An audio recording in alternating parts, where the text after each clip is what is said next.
In today's video, I'm going to break down 3 areas of my business that I outsource.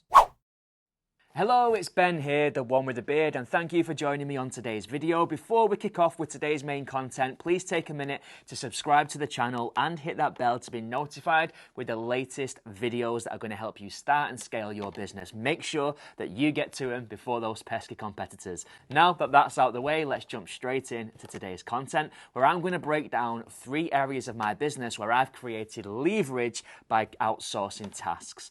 Now, it's super important that whenever you identify a blind spot in your business, and by blind spot I mean a task that maybe you're not particularly good at, a task that you don't enjoy, or else a task that could easily be outsourced to somebody else, you do that so you can focus on the activities that you enjoy to get more fulfillment and ultimately to have more impact from your agency business. And for me, I identified 3 key areas which, to be blunt, I just couldn't take myself, pure and simply because I'm not very good at it and it's not my area of expertise. There's no harm in admitting that. In fact, it's important that you acknowledge that to make sure that your business is performing optimally and your clients and you as the business owner are winning.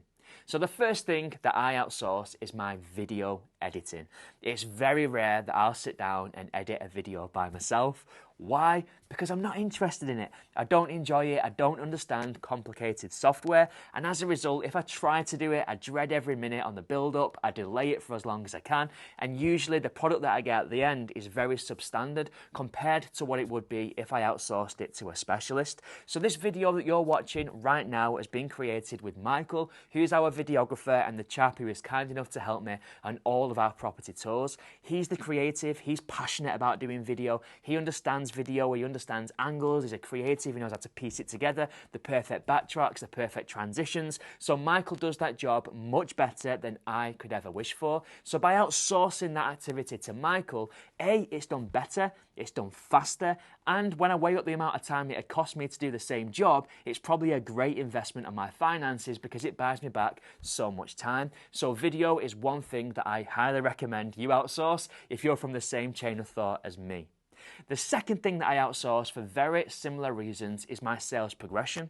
Now, I outsource my progression at the moment to a lady called Ginny, who I can highly recommend. Now, usually when it comes to outsourcing something like progression, we make an acceptance as business owners that there's a benefit because it's going to buy us back a lot of time that we can now focus into other areas, but we kind of acknowledge that it might not be done to the same standard as maybe what we could do if we was to do it ourselves. That was definitely my concern going into outsourcing something as important as sales progression, but I can honestly say that not only does Ginny buy me back time by not bogging me down in the sales progression process, she also does it to a much higher standard than I could ever wish for.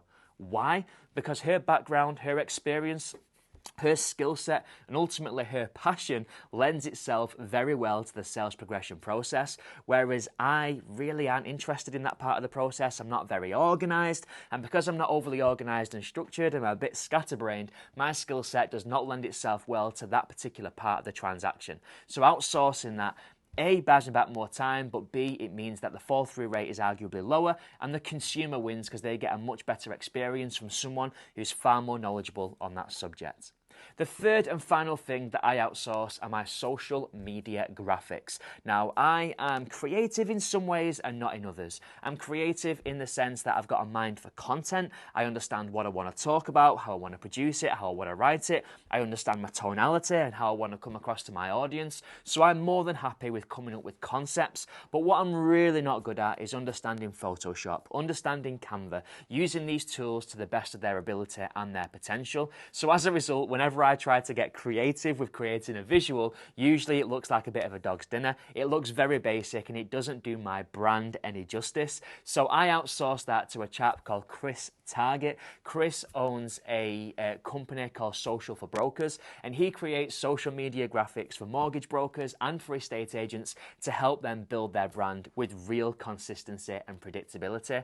Chris comes up with amazing creative visual concepts that really do justice to the narrative that I'm trying to push. So again, by outsourcing to Chris, yes, it's a cost, yes, it's an expense, yes, it's money leaving my bank account every month, but ultimately that buys me back so much time time that I can now focus on coming up with new concepts and moving the needle on my goals, which ultimately is helping other agents into production. So there we go, 3 key things that I wouldn't hesitate in outsourcing. Identify in your business the areas where you've got blind spots and exactly how you can outsource that to buy back more time and focus on the activities that you do enjoy. Lead a business by design. Guys, thank you so much for tuning into today's video, and I'll see you on the next one.